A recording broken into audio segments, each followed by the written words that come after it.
Hi everyone, welcome back to Soul Focus TV. My name's Samantha and today I thought I'd give you a simple at-home eyebrow tweezing tutorial so that between the salon visits you can fix yourself up at home. Just make sure you have everything you need. First you'll need a pair of tweezers that are cleaned, sanitized with 90% alcohol. It's best, I find, to have sharp ones that are a little angled at the top. You also want to have a spoolie or something to brush the hairs of your eyebrows with. So I have these disposable ones. Maybe you have a makeup brush that has one on there. You probably have something that can brush the hairs into place. And a little pair of hair cutting scissors or manicure scissors, something to trim the hairs with. So you'll just need all three of these and then we can get started. So I have you guys a little closer and hopefully you'll be able to see the hairs and what I'm doing a little bit better. But it's always good to start out right out of the shower. That way the hair follicles are open and the hair will just come out a little bit easier. So that's a good way to start. I didn't shower, but I did just wash my face with some warm water, so it's the same effect. And next, it's good to use a bright light. I have my cell phone here shining so that we can see everything, and my vanity, I have pretty bright lights. Maybe if you can get some natural light, just where you can see all the hairs really well, and maybe a little mirror. I'm going to use this as well if I can't quite do it in the camera, but just make sure when you're using a mirror, I wouldn't recommend a magnifying mirror. I just think that you're going to be looking too close and it'll tend to overpluck the hairs if you're really zoomed in that way. You want to kind of keep a distance and see the overall shape. So when you look at your eyebrows, the shape that you're tweezing towards, if you drew a line from the end of your nose directly up, this is where your eyebrow should start.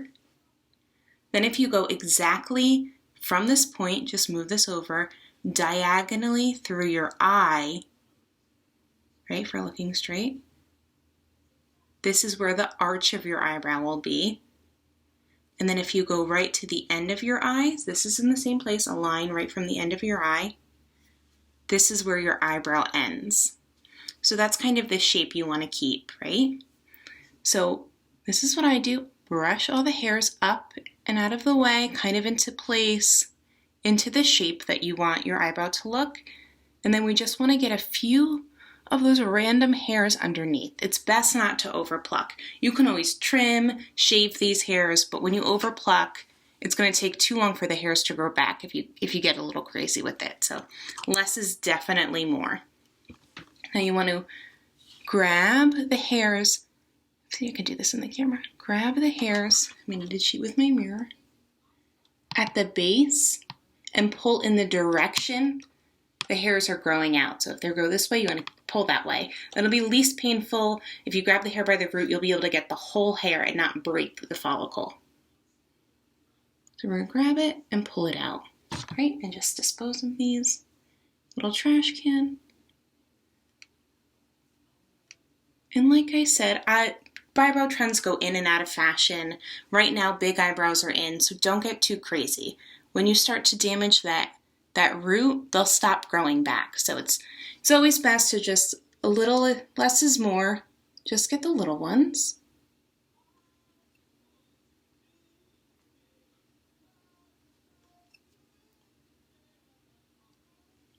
Perfect.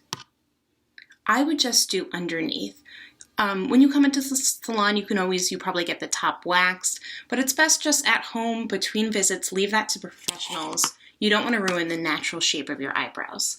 So a few tweezing of those little hairs from the root, and then you want to brush all these hairs up. And see all the ones that are sticking up and a little bit crazy. They're curling. With your scissor, just along the line, the shape that you're creating, trim them. This will make a huge difference if you have bushy eyebrows, just a little trim. All the way across. And there we go. Perfect shape. And then if you get a lot of redness or irritation when you do this, I'm pretty used to it. I tweeze my eyebrows pretty often, but you can always use like an over-the-counter cortisone cream and that'll take down any of the redness. So hope that was easy. Hope you can try it out at home. Can't wait to see you in the salon soon.